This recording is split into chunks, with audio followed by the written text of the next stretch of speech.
শিক্ষার্থীবৃন্দ, তো অনলাইন ক্লাসে স্বাগতম জানাচ্ছি। তো অধ্যায় 8.2 এর উপর আমি দুটি ক্লাস নিয়েছিলাম, আজ তৃতীয় ক্লাস। তো প্রথম ক্লাসটি ঠিক এই অংশটুকু পর্যন্ত শেষ হয়ে গিয়েছিল। আজ এর পরের অংশটুকু শেষ করব এবং আজকে 8.2 এর শেষ ক্লাসটি। সরাসরি পাঠে চলে যাচ্ছি। প্রশ্ন প্রথমেই পড়তে হবে।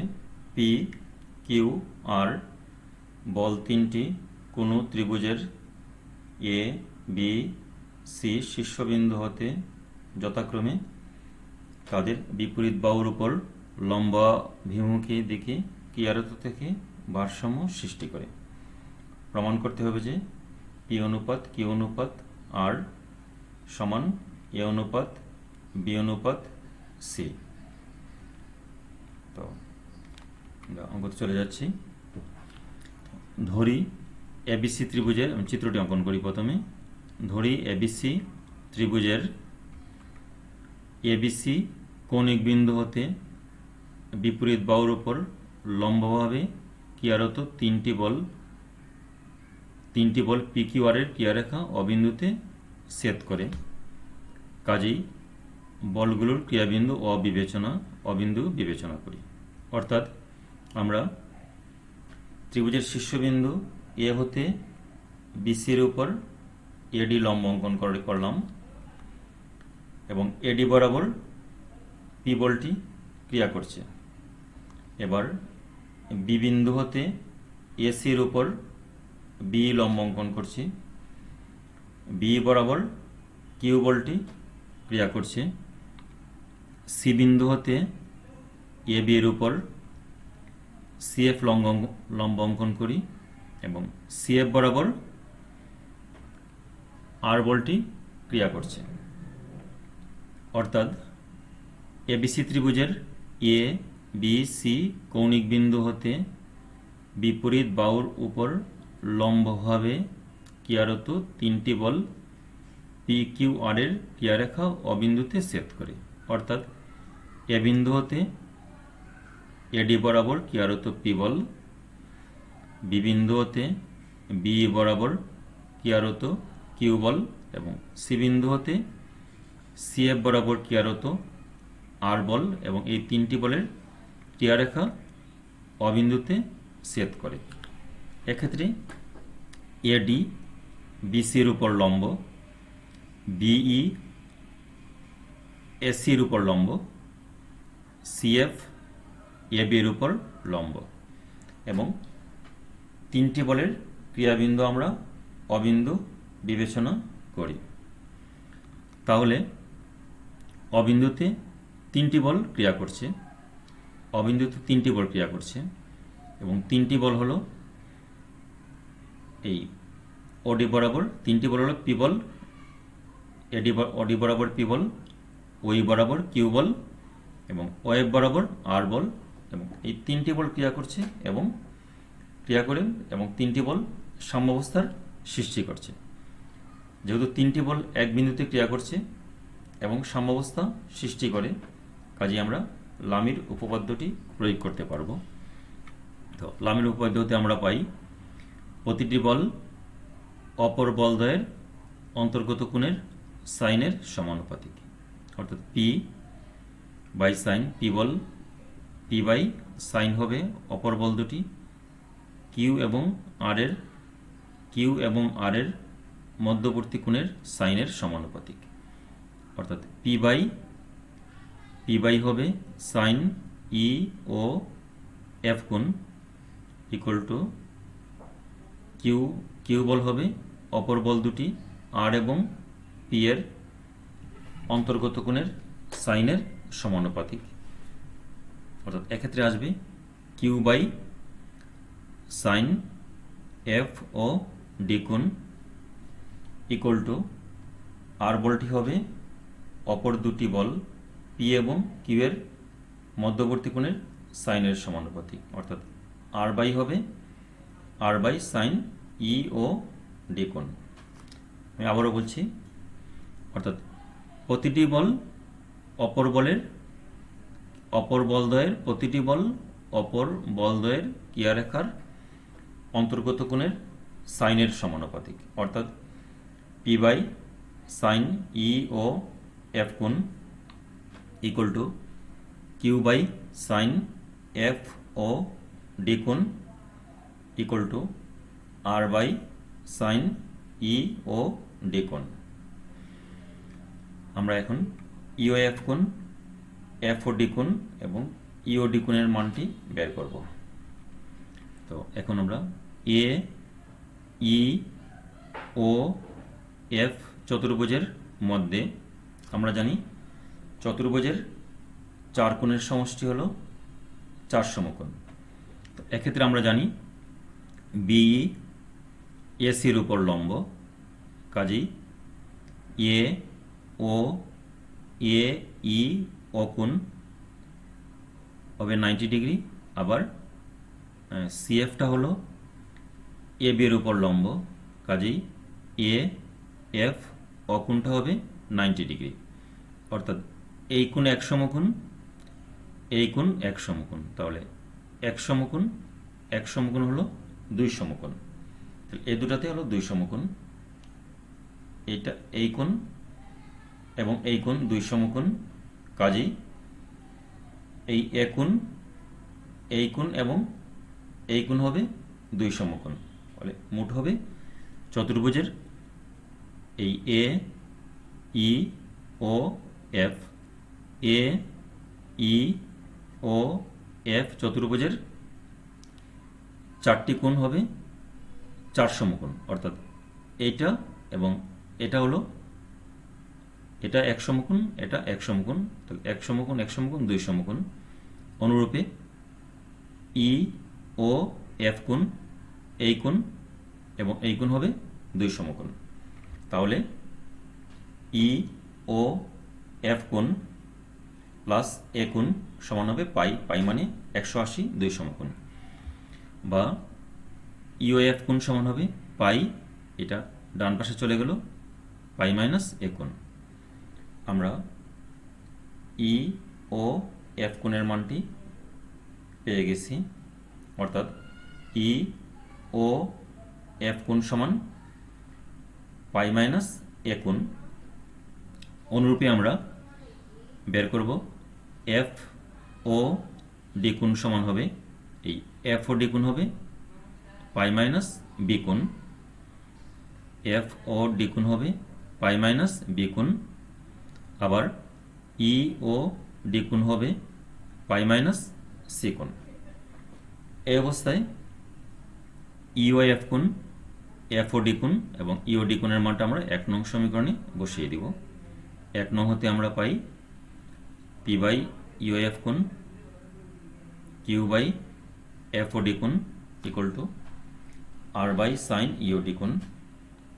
এখানে ইও এফ কোণ সমান পাই মাইনাস এ কোণ, এফ ও ডি কোণ হলো পাই মাইনাস বি কোণ, ইও ডি কোণ হলো পাই মাইনাস সি কোণ। এক্ষেত্রে এটা হলো 180, এটা হলো 290, সাইন আসলো এ কোণ, কোন কোয়াড্রেন্টে গেছে, এটা সেকেন্ড কোয়াড্রেন্টে গেছে, সাইন গেছে সাইনের কোয়াড্রেন্টে, তার আগে আসবে প্লাস 290, সাইনই আসবে, বি আসলো এখানে গেছে সেকেন্ড কোয়াড্রেন্টে, সাইন গেছে সাইনের কোয়াড্রেন্টে, তার আগে প্লাস 290, সাইনই আসলো, সি আসলো, এটা গেছে 290 মাইনাস সি, সাইন গেছে সাইনের কোয়াড্রেন্টে, কাজেই এক্ষেত্রে আসবে সাইন সি। আমরা পরবর্তী স্লাইডে যাচ্ছি। এটা আমরা একই জিনিস আমরা আবার লিখছি এগুলো। এবার ত্রিভুজের সাইন সূত্র হতে পাই, আমরা জানি A by sine A equal to B by sine B equal to C by sine C সমান 2r। এখানে আর হলো ত্রিভুজের পরিব্যাসার্ধ, বা আমরা লিখতে পারি এখানে এ বাই সাইন এ সমান 2r, B by sine B সমান 2r, C by sine C সমান 2r। সাইন সূত্রটা তোমরা ফার্স্ট ইয়ারে পড়েছ, A by sine A equal to B by sine B equal to C by sine C সমান 2r। কাজেই এ by sign এর সমান 2r, B by sine B সমান 2r, C by sine C সমান 2r, বা এক্ষেত্রে সাইন এর সমান আসবে A by 2r, sine B আসবে B by 2r, sine C আসবে সি বাই 2r। এই অবস্থায় সাইন এ, সাইন বি এবং সাইন সির মান এই সমীকরণে আমরা বসিয়ে দিব। তাহলে এক্ষেত্রে আসবে পি বাই সাইনের মানটি হলো এ বাই 2r, সাইন বিটি হলো বি বাই 2r এবং সাইন সিটি হলো সি বাই 2r, বা এখানে 2r কাটা গেল, তো এ বি সি, তাহলে এখানে আসবে পি অনুপাত কিউ অনুপাত আর সমান এ অনুপাত বি অনুপাত সি, অঙ্কটি প্রমাণিত হয়ে গেল। এবার আমরা পরবর্তী অঙ্কতে যাচ্ছি এবং পরবর্তী স্লাইডে এল দৈর্ঘ্যের একটি সুতার এক প্রান্ত কোনো খাড়া দেওয়ালে আটকানো আছে এবং তার অপর প্রান্ত এ ব্যাসার্ধ বিশিষ্ট একটি সুষম গোলকের উপরস্থ কোনো বিন্দুতে সংযুক্ত আছে। গোলকটির ওজন ডব্লু হলে দেখাও যে সুতার টান W into A plus L by square root 2al plus L square. আমরা চিত্রটি অঙ্কন করছি। এল দৈর্ঘ্যের সুতার এক প্রান্ত একটি খাড়া দেওয়ালে আটকানো আছে এবং অপর প্রান্ত এ ব্যাসার্ধ বিশিষ্ট একটি সুষম গোলকের উপরস্থ কোনো বিন্দুতে সংযুক্ত আছে। অর্থাৎ একটি সুষম গোলক, আমি আবার দেখা চিত্রটি, এটি বৃত্ত নয়, এটা একটা গোলক কল্পনা করব এবং এটা অকেন্দ্র বিশিষ্ট গোলক, এই দেওয়াল, এবং অকেন্দ্র বিশিষ্ট গোলকটি বি বিন্দুতে দেওয়াল স্পর্শ করছে এবং এসি রশ্মির এ প্রান্ত দেওয়ালের সহিত এবং সি প্রান্তটি গোলকের সহিত আবদ্ধ আছে। তোমরা চিন্তা করতে পারো যে একটি ফুটবলকে ঠিক এইভাবে দেওয়ালের সহিত আটকে রাখা হয়েছে। একটা ফুটবলকে এই এখানে একটা লোহা আছে, একটি ফুটবলকে একটি দেওয়ালের একটা লোহার মধ্যে এভাবে রশি দিয়ে আটকে রাখা হয়েছে। তারপর গোলকের ওজন ডব্লু খাড়া নিচের দিকে ক্রিয়া করবে। আবার এই গোলকটি এই দেওয়ালকে একটি চাপ প্রয়োগ করছে। আবার আমরা জানি নিউটনের তৃতীয় সূত্র, আমি আবার বলছি, এটা এই গোলকটি দেওয়ালকে একটি চাপ প্রয়োগ করছে। নিউটনের তৃতীয় সূত্র হতে আমরা জানি প্রত্যেক ক্রিয়ারই সমান ও বিপরীত প্রতিক্রিয়া আছে। কাজেই দেওয়ালটিও গোলকের উপর একটি প্রতিক্রিয়া বল প্রয়োগ করবে এবং প্রতিক্রিয়া বলটি হলো আর। তাহলে এবার সুতার টান ওয়াই সমান হলো টি। সুতার টান দিচ্ছে ঠিক এদিক দিয়ে, সুতার টানটা আমাদেরকে বের করতে হবে। এবার লিখছি, ধরি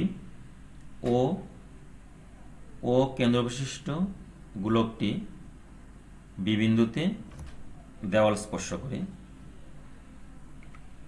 আবারও বলছি, ও কেন্দ্রবিশিষ্ট গোলকটি বি বিন্দুতে দেওয়াল স্পর্শ করছে। এসি রশ্মির এ প্রান্ত দেওয়ালের সহিত এবং সি প্রান্ত গোলকের সাথে যুক্ত। এই গোলকের সকল বস্তুর ওজন খাড়া নিচের দিকে ক্রিয়া করে। গোলকের ওজন ডব্লু, যা খাড়া নিম্ন দিকে ওডি বরাবর ক্রিয়া করে, এবং গোলকের উপর দেয়ালের প্রতিক্রিয়া বল আর, যা বিয় বরাবর ক্রিয়া করবে। এবার ধরি সুতার টান টি, সুতাটি এদিক দিয়ে, অর্থাৎ মেইনলি গোলকটিকে এই সুতাই আটকে রাখছে। ধরি সুতার টান টি যা সি এ বরাবর ক্রিয়াশীল। এক্ষেত্রে সাম্যাবস্থার জন্য সুতার টান সি এ বরাবর ক্রিয়া করবে এবং অবিন্দুগামী হবে। কাজেই ওসি এবং ওয়ে ওসি এবং সি এ বা ওয়ে একই রেখা হবে। তোমরা নিঃসন্দেহে এটা বুঝতে পারছো। অর্থাৎ সুতার টান সি এ বরাবর ক্রিয়া করবে এবং এর সাম্যাবস্থার জন্য ও সি এ একই রেখা হবে। এক্ষেত্রে আমাদের অবিন্দুতে 3টি বল ক্রিয়া করছে। বল 3টি হলো সুতার টান টি ওয়ে বরাবর ক্রিয়া করছে, গোলকের ওজন ডব্লু খাড়া নিচের দিকে ক্রিয়া করছে এবং যেহেতু গোলকটি দেওয়ালের উপর একটি চাপ প্রয়োগ করছে এবং দেওয়ালটিও গোলকের উপর একটি আর প্রতিক্রিয়া বল ক্রিয়া করছে। তাহলে টি তাহলে অবিন্দুতে তাহলে এখানে বস্তু হলো গোলক, গোলকটির সাম্যাবস্থার সৃষ্টি করছে 3টি বলের ক্রিয়ার ফলে। বল 3টি হলো টি, ডব্লু এবং আর। তো 3টি বলের ক্রিয়ার ফলে গোলকের মধ্যে সাম্যাবস্থার সৃষ্টি করছে এবং 3টি বলের কাজে এখানে লামির সূত্র আমরা প্রয়োগ করতে পারব। এক্ষেত্রে অবিন্দুতে ক্রিয়ারত টি, ডব্লু আর বলত্রয় সাম্যাবস্থার সৃষ্টি করে। কাজেই লামের উপপাদ্য অনুযায়ী আমরা আবার চিত্র অঙ্কন করছি, আবার বুঝে নিবে। চিত্রটি আবার অঙ্কন করছি সুবিধার জন্য। ধরি অকেন্দ্র বিশিষ্ট গোলকটি বি বিন্দুতে দেওয়াল স্পর্শ করে। এসি রশির এ প্রান্ত দেওয়ালের সহিত সি প্রান্ত গোলকের সহিত যুক্ত। গোলকের ওজন ডব্লু যা ওডি বরাবর ক্রিয়া করবে এবং গোলকটি দেওয়ালকে স্পর্শ করছে, অর্থাৎ গোলকটি দেওয়ালের উপর একটি চাপ প্রয়োগ করছে এবং দেওয়ালও গোলকের উপর আরেকটি আর প্রতিক্রিয়া বল ক্রিয়া করবে। এবং ধরি সুতার টান টি যা ও সি এ বরাবর ক্রিয়া করবে, অর্থাৎ সুতার টান সি এ বরাবর ক্রিয়া করবে। অর্থাৎ লামের উপপাদ্য হতে পাই আমরা এখানে 3টি বল টি, ডব্লু আর। প্রতিটি বল অপর বলদ্বয়ের অন্তর্গত কোণের সাইনের সমানুপাতিক। এক্ষেত্রে টি বাই সাইন হবে অপর বল দুটি, আর এবং ডব্লু এর মধ্যবর্তী কোণের সাইনের অনুপাত equal to W by sine হবে আর এবং টি এর ডব্লু হবে ডব্লু বাই সাইন আর এবং টি এর মধ্যবর্তী কোণের সাইনের মান equal to R by sine হবে টি এবং ডব্লু এর মধ্যবর্তী কোণের মান। এক্ষেত্রে আমাদের সুতার টান টি বের করতে হবে, সুতার টান টিটা বের করতে হবে। কাজে আমাদের এই আরটা আমরা এই আর বলের এই অংশটুকু আমরা বাদ দিয়ে দিব, বা প্রথম অংশ সমান দ্বিতীয় অংশ। এই লাইনটা অবশ্যই বুঝতে পারছো। অর্থাৎ টি এখানে বল হলো 3টি টি, ডব্লু এবং আর। যখন টি লিখব তখন নিচে হবে, যখন টি লিখব নিচে হবে আর এবং ডব্লু এর মধ্যবর্তী কোণের সাইনের মান। যখন ডব্লু লিখব নিচে হবে, নিচে ডব্লু আসবে না, ডব্লু বাদ দিয়ে হবে আর এবং টি এর মধ্যবর্তী কোণের সাইনের অনুপাত। যখন আর হবে নিচে আর আসবে না, তখন আসবে টি এবং ডব্লু এর ক্রিয়ারেখার মধ্যবর্তী কোণের সাইনের অনুপাত। এবার সকল ক্ষেত্রে আমরা এই অংশটুকু আমরা বাদ দিব। কাজেই প্রথম রাশি ইকুয়াল টু দ্বিতীয় রাশিটি লিখব, বা এক্ষেত্রে টি বাই আর এবং ডব্লু এর মধ্যবর্তী কোণ। আমরা জানি এখানে আর এবং ডব্লু এর মধ্যবর্তী কোণ হলো 90 ডিগ্রি এবং আর এবং টি এর মধ্যবর্তী কোণ, আর এবং টি এর মধ্যবর্তী কোণ অর্থাৎ এই অংশটুকু এটা আমরা জানি। এই পুরো অংশটুকু জানি পাই, এই পুরো অংশটুকু হলো পাই মাইনাস এ ও বি কোণ, অর্থাৎ এই অংশটুকু হলো পাই, এই অংশটুকু হলো পাই বাই 180, এটা হলো পাই পাই মাইনাস এ ও বি কোণ, অর্থাৎ এটা বাদ যাবে। পাই হতে 180 থেকে এ ও বি কোণ বাদ গেলে আর এবং টি এর, এই যে আর এবং টি এর মধ্যবর্তী কোণ পাওয়া যাবে, আর এবং টি এর মধ্যবর্তী কোণ পাওয়া যাবে, বা টি সাইন 90-তে 1 ডব্লু বাই এটা হলো 290, কাজে সাইন সাইনই আসবে, সাইন এ ও বি কোণ এখানে আসলে এটা সেকেন্ড কোয়াড্রেন্টে গেছে। এই অবস্থায় আমরা এ ও বি কোণের মানটি বের করব। এবার আমরা এ ও বি সমকোণী ত্রিভুজের মধ্যে বের করব, আমরা এ ও বি কোণের মানটা বের করব, সাইন এ ও বি কোণ। এক্ষেত্রে আমরা জানি সুতার দৈর্ঘ্য এসি সমান এল,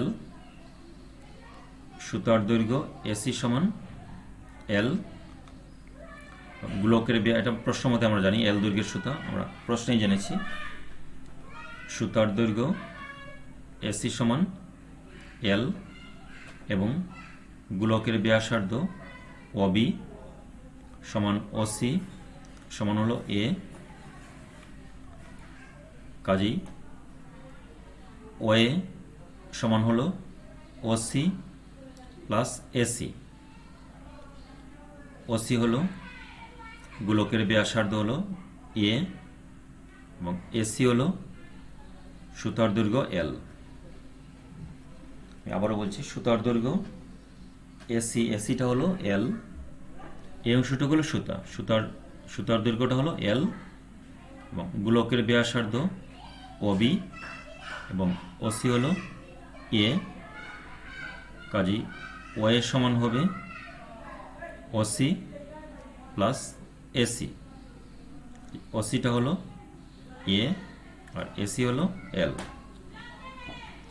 এবার আমরা এ ও বি সমকোণী ত্রিভুজের মধ্যে আমরা জানি অতিভুজ স্কয়ার সমান ভূমি স্কয়ার প্লাস লম্ব স্কয়ার। এক্ষেত্রে আমরা জানি ও এর দৈর্ঘ্য তো আমরা জানি, অবিটাও জানি, আমরা বের করব এবি, কাজেই এবি স্কয়ার সমান ওয়াই স্কয়ার মাইনাস অবি স্কয়ার, অর্থাৎ এটা এই পাশে চলে গেল, বা ওয়াই এর দৈর্ঘ্যটা হলো ওয়াই হলো এ প্লাস এল আর অবিটা হলো গোলকের ব্যাসার্ধ, এটা হলো এ, বা A plus B whole square সূত্র হলো A square plus 2ab plus B square minus A square. এক্ষেত্রে plus A square minus A square কাটা গেল, বা এবি স্কয়ার সমান হলো 2al plus L square, AB হলো square root 2al plus L square. এক্ষেত্রে আমরা সাইন এ ও বি কোণ সমান হবে, সাইন থেটা হবে সাইন এ ও বি কোণ সমান হবে সাইন থেটা হবে লম্ব বাই অতিভুজ, বা এটা আসবে A B by O M, sine A O B কোণ, সাইন থেটা হলো আমাদের এখানে লম্ব বাই অতিভুজ, বা সাইন এ ও বি কোণ এবির মানটা হলো square root 2al plus L square এবং ও এর দৈর্ঘ্য হলো এ প্লাস এল। এই অবস্থায় আমরা সাইন এ ও বি কোণের মানটি আমরা এই সমীকরণে বসিয়ে দিব, তাহলে সুতার টানটি পাওয়া যাবে। এখন সাইন এ ও বি কোণের মানটা বসিয়ে দিব, বা আমরা জানি T equal to W by sine A O B কোণ, এখানে এ ও বি কোণের মান আমরা পূর্বের স্লাইড থেকে বসিয়ে দিলাম, বা টি ইকুয়াল টু ডব্লু ইন্টু এই নিচের এ প্লাস এলটা উপরে চলে গেল, এবং এখানে আসবে square root 2al plus L square, এটা উপরে চলে গেল, এর সাথে সাথে এই অঙ্কটি শেষ হয়ে গেল। এবার আমরা পরের অঙ্কটাকে দেখব। এসসিবি সুতার দুই প্রান্তে একই আনুভূমিক রেখার এ ও বি বিন্দুতে আবদ্ধ আছে। সুতাটি সি বিন্দুতে ডব্লু ওজনের একটি বস্তুকে গিট দিয়ে বাঁধা আছে।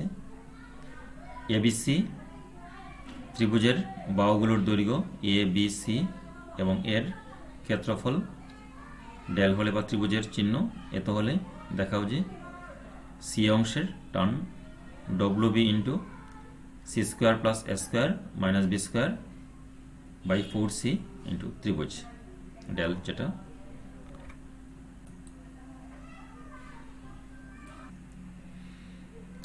শিক্ষার্থীবৃন্দ, তো অঙ্কটি করার জন্য একটি সূত্রের প্রয়োজন হবে। সেই সূত্রটি আমরা দেখছি। এ হলো এবিসি একটি ত্রিভুজ এবং এ বিন্দু হতে বিসির উপর এডি লম্ব। আমরা জানি এ বি সি ত্রিভুজের ক্ষেত্রফল হাফ ইন্টু ভূমি ইন্টু উচ্চতা। হাফ ইন্টু ভূমিটা হবে এখানে বিসি, উচ্চতা হবে এডি। এক্ষেত্রে আমরা জানি, আবার আমরা এক্ষেত্রে আমাদের বের করতে হবে এখানে বিসিটা হলো ভূমি এবং আমরা এডিটা বের করে নিব। তো বিসিটা হলো আমাদের এখানে এ কোণের বিপরীত বাহু হলো বিসিকে বলা হবে স্মল এ। তো এক্ষেত্রে আমরা আবার দেখব এখানে এ সি ডি ত্রিভুজের মধ্যে, আবার এ সি ডি ত্রিভুজের মধ্যে সাইন সি সমান লম্ব বাই অতিভুজ। এক্ষেত্রে আসবে লম্ব বাই এডি বাই এসি, অর্থাৎ এখানে হবে সাইন সি সমান হবে সাইন সি হলো লম্ব বাই অতিভুজ, কাজে এডি বাই এসি, বা এক্ষেত্রে এডি সমান আসবে এসি সাইন সি। আমরা জানি এক্ষেত্রে এবিসি একটি ত্রিভুজ, এ কোণের বিপরীত বাহু হলো বিসি হলো স্মল এ, বি কোণের বিপরীত বাহুর দৈর্ঘ্য এসি হলো স্মল বি, সি কোণের বিপরীত বাহুর দৈর্ঘ্য এ বি হলো স্মল সি। এক্ষেত্রে এখান থেকে আমরা এডির মানটি এখানে বসাবো, বা এখানে এডি এসিটা হলো এসি হলো স্মল বি সাইন সি, বা এখানে বিসির মান অফ বিসি হলো স্মল এ এবং এডি হলো বি সাইন সি। তাহলে এবিসি ত্রিভুজের ক্ষেত্রফলটি হলো হাফ এবি সাইন সি, অর্থাৎ এই বিসির দৈর্ঘ্য অর্থাৎ ত্রিভুজের দুই বাহুর দৈর্ঘ্যের গুণফলের সাথে ত্রিভুজের দুই বাহুর দৈর্ঘ্যের গুণফল, অর্থাৎ এ ইন্টু বি ত্রিভুজের দুই বাহুর দৈর্ঘ্যের গুণফলের সাথে মধ্যবর্তী কোণের সাইনের অনুপাতের গুণফলের অর্ধেক হলো ত্রিভুজের ক্ষেত্রফল। তো আমরা অঙ্কটিতে চলে যাচ্ছি। দেওয়া আছে এসিবি সুতার দুই প্রান্ত একই আনুভূমিক রেখার এ ও বি বিন্দুতে আবদ্ধ আছে এবং সুতাটির সি বিন্দুতে ডব্লু ওজনের একটি বস্তুকে গিট দিয়ে বাঁধা আছে।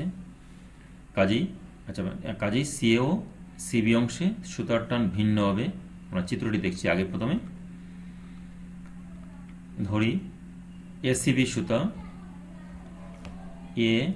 এ সি বি সুতার এ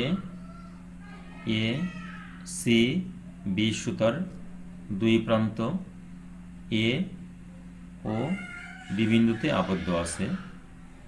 এ সি বি সুতার দুই প্রান্ত এ ও বি বিন্দুতে আবদ্ধ আছে এবং সি বিন্দুতে ডব্লু ওজনের একটি বস্তুকে গিট দিয়ে বাঁধা আছে।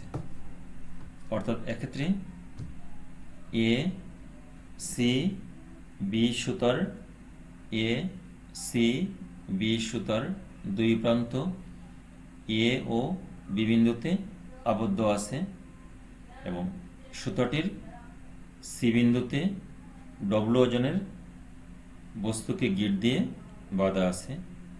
কাজেই যেহেতু এখানে বস্তুটাকে গিঁট দিয়ে বেঁধে রাখা হয়েছে, এখানে বস্তুকে গিঁট দিয়ে বেঁধে রাখা হয়েছে, কাজেই সিএ ও সিবি অংশে রশির টান ভিন্ন হবে।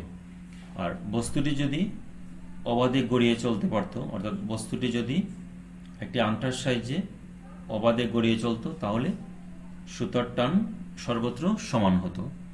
যেহেতু সি বিন্দুতে বস্তুকে গিঁট দিয়ে বেঁধে রাখা হয়েছে, কাজেই সিএ এবং সিবি অংশে রশির টান বা সুতার টান ভিন্ন হবে।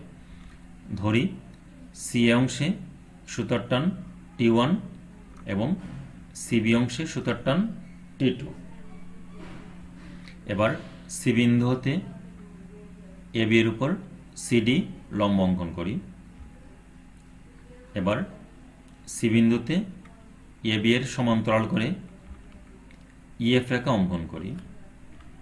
তাহলে আমাদের এখানে এই রেখা এবং এই রেখা সমান্তরাল, এই রেখা সমান্তরাল, এইটি হলো ছেদক। কাজেই এই কোণ সমান এই কোণ, এই কোণটি হবে বি কোণ। এবার সি বিন্দু হতে এবি এর উপর সিডি লম্ব আঁকি এবং সি বিন্দুতে এবি রেখার সমান্তরাল করে ইএফ রেখা অঙ্কন করি। এক্ষেত্রে সি বিন্দুতে বস্তুর ওজন ডব্লু খাড়া নিচের দিকে ক্রিয়া করছে।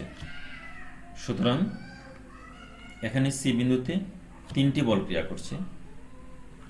একটি বল হলো T1, আরেকটি হলো T2, আরেকটি হলো ডব্লু। কাজেই সি বিন্দুতে T1, T2 ও ডব্লু বলত্রয় সাম্যাবস্থার সৃষ্টি করে। তো সি বিন্দুতে একটি বস্তু গিঁট দিয়ে বাঁধা আছে এবং এই বিন্দুতে ক্রিয়ারত তিনটি বল বস্তুটির মধ্যে সাম্যাবস্থার সৃষ্টি করে। যখনই কোনো বিন্দুতে ক্রিয়ারত তিনটি বল সাম্যাবস্থার সৃষ্টি করে বস্তুটির মধ্যে, তখনই আমরা লামের উপপাদ্যটি প্রয়োগ করতে পারবো। কাজে লামের উপপাদ্য অনুযায়ী এখানে হবে T1, T2 আর ডব্লু। তো এখানে T1 বাই সাইন হবে সাইন T2 এবং T2 এবং ডব্লু বলদ্বয়ের মধ্যবর্তী কোণ। T1 এবং T2 বাই সাইন হবে T1 আর ডব্লু এর ক্রিয়া রেখার মধ্যবর্তী কোণের সাইনের মান, এবং ডব্লু বাই সাইন হবে T1 আর T2। সরি, এখানে একটা ভুল হয়েছে, এখানে হবে ডব্লু বাই সাইন T2 আর T1, T1 আর T2।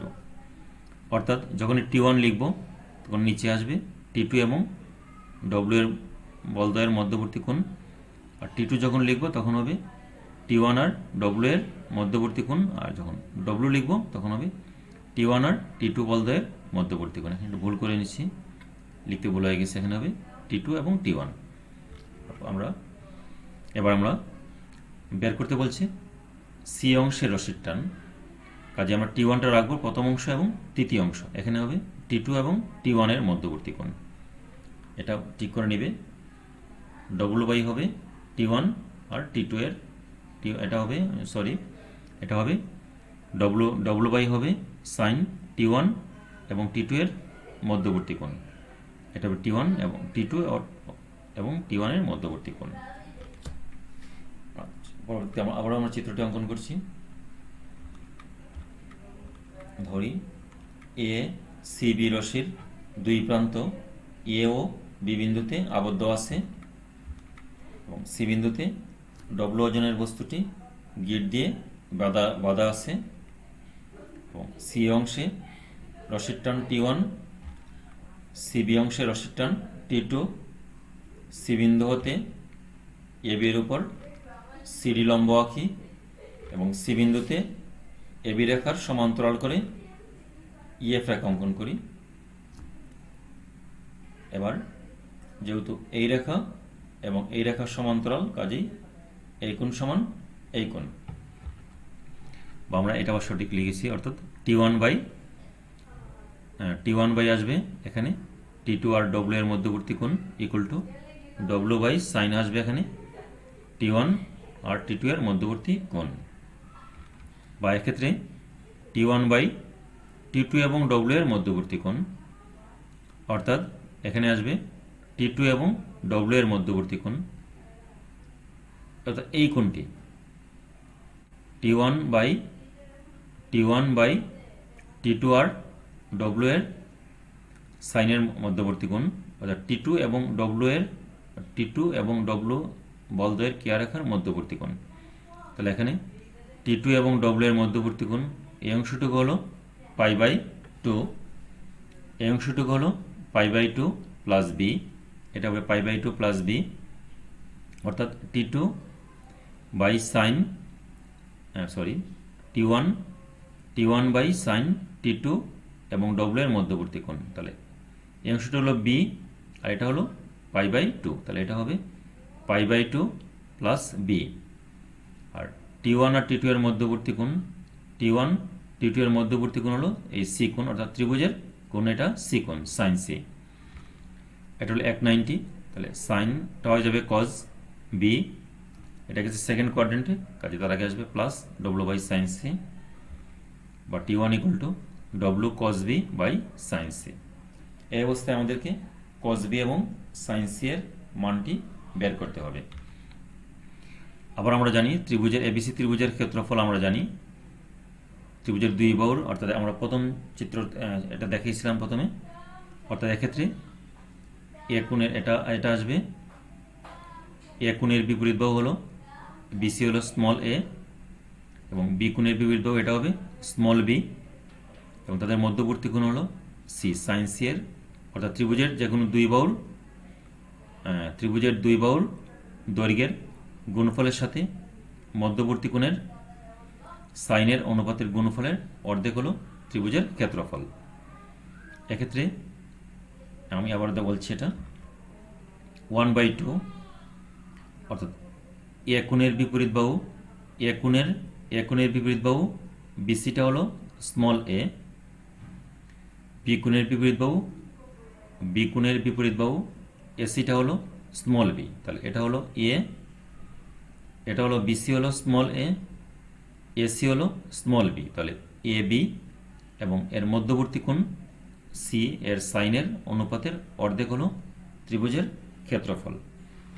প্রশ্নে আমরা জানি, প্রশ্নে দেওয়া আছে ত্রিভুজের ক্ষেত্রফল হলো ডেল বা ত্রিভুজের চিহ্ন equal to 1/2 AB into sine C, বা কোনায় আমরা ক্রস মাল্টিপ্লিকেশন করবো, এবি সাইন সি সমান হবে 2 ডেল বা 2 ইন্টু ত্রিভুজের ক্ষেত্রফল, বা সাইন সি সমান 2 ডেল বাই এবি।